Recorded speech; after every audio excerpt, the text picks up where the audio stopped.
Valenzuela. Saan nag-elementary, high school, and college? Rojas. Rojas saan? Sa may Capiz. Anong pangalan? Ha? Ano po? Sherwin ba? Apelyado. Ano po? Tango Ryan. So, ayun. Ayun po. Shout out po sa kanya kasi sabi niya, YouTuber ako. Pilipina Jassy YouTube channel. Okay, sulat ko yung aking YouTube channel and i-subscribe nyo ako.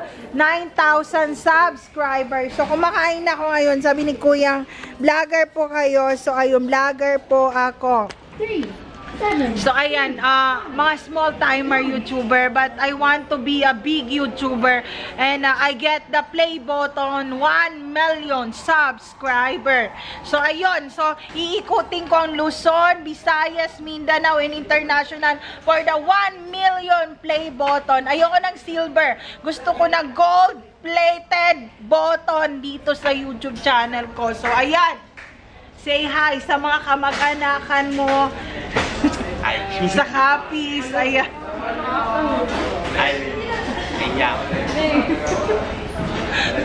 So, ayun lang, nahihiya raw si Kuya. Meron ka bang mga TikTok, Instagram, Facebook? May Facebook.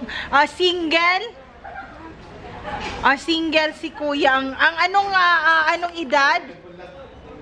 25. 25 si Kuya. So, ayan, 25 years old si Kuya. Nag-ahanap siya ng single.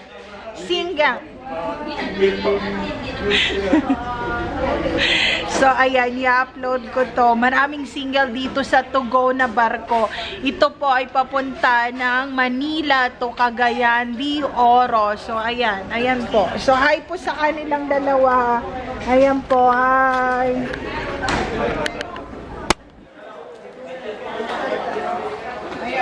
So, kumain na po kayong kuya? Kumain. Saan kayo? Sa economy o sa business class cabin? Economy. Na-try nyo na ba ang business class dito sa To Go? Sa tingin nyo, alam nyo magkano ang business class cabin dito sa To Go? Wala akong idea. Wala. Ako rin tinanong ko sila, hindi rin raw nila alam.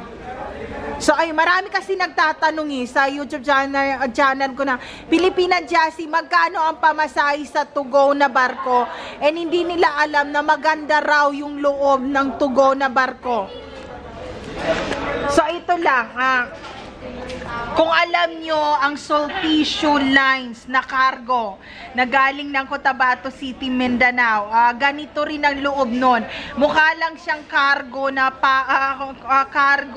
kumukuha ng mga cargo na kumbaga mga package ganyan.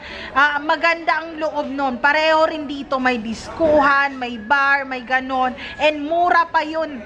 Mura ang Sulpicio Line. So shout out to Sulpicio Line. Kung kayo man ay napagbintangan na binutas yung ilalim ng barko, ito lang masasabi ko sa inyo, sinabutahi yan. Kasi nung kapanahonan na bukas pa ang pier sa may parang sa may Cotabato, 1 week ang layag niyan hanggang Manila, yung Sulpicio. Meron parang nag-screw drive doon sa ilalim talaga, doon sa pinakailalim ng barko, and because there's some of the maintenance that I already hi and hello ganyan, binantayan namin nung madaling araw kung ano yung ini-screw drive doon mismo sa ilalim, at nalaman nila na meron nag-i-screw doon. So, na talagang nag-effort yung mga maintenance kung ano mang ang mangyayari, pero may butas talaga yung ilalim. So, yun. Alam niyo na, shout out to Sulpicio Line. Balik kayo. Buksan yung parang, buksan yung Cotabato City Fair, buksan yung Cotabato City na airport. Buhayin taga Cotabato City. Hindi lahat ay patay. Buhayin namin ang mga patay para kayo ang mawala at mamatay. Huwag ang Cotabato City.